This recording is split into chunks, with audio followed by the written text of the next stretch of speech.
নারায়ণগঞ্জের রূপগঞ্জের পূর্বাচলে পুলিশের চেকপোস্টে প্রাইভেট কারের চাপায় বুয়েট শিক্ষার্থী মুহতাসিম মাসুদ নিহতের ঘটনায় গ্রেফতার ৩ আসামির 2 দিন করে রিমান্ড মঞ্জুর করেছেন আদালত। রোববার সিনিয়র জুডিশিয়াল ম্যাজিস্ট্রেট নূর মোহসিনের আদালত এই আদেশ দেন। এর আগে প্রাইভেট কার চালক মুবিন আল মামুন, তার 2 বন্ধু মিরাজুল করিম ও আসিফ চৌধুরীকে আদালতে হাজির করে জিজ্ঞাসাবাদের জন্য 5 দিন করে রিমান্ডের আবেদন করে পুলিশ।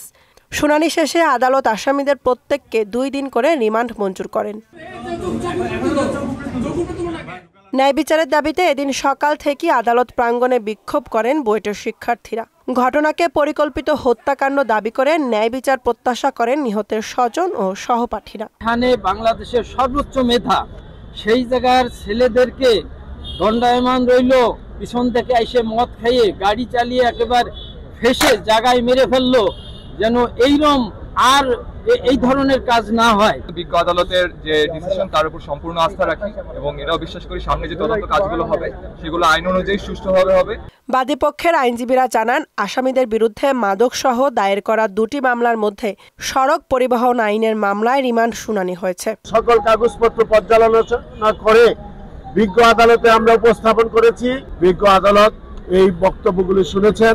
আয়ুর প্রার্থিত 5 দিনের পরিবর্তে তাদেরকে 2 দিনের রিমান্ড মঞ্জুর করেছে।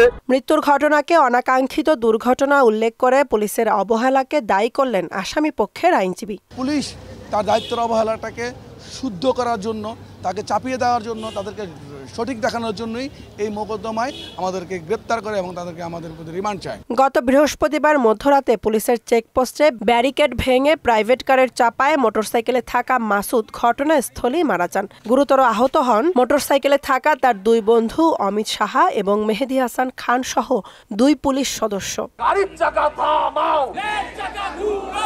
বুশরাত জাহান, মোহনা সংবাদ।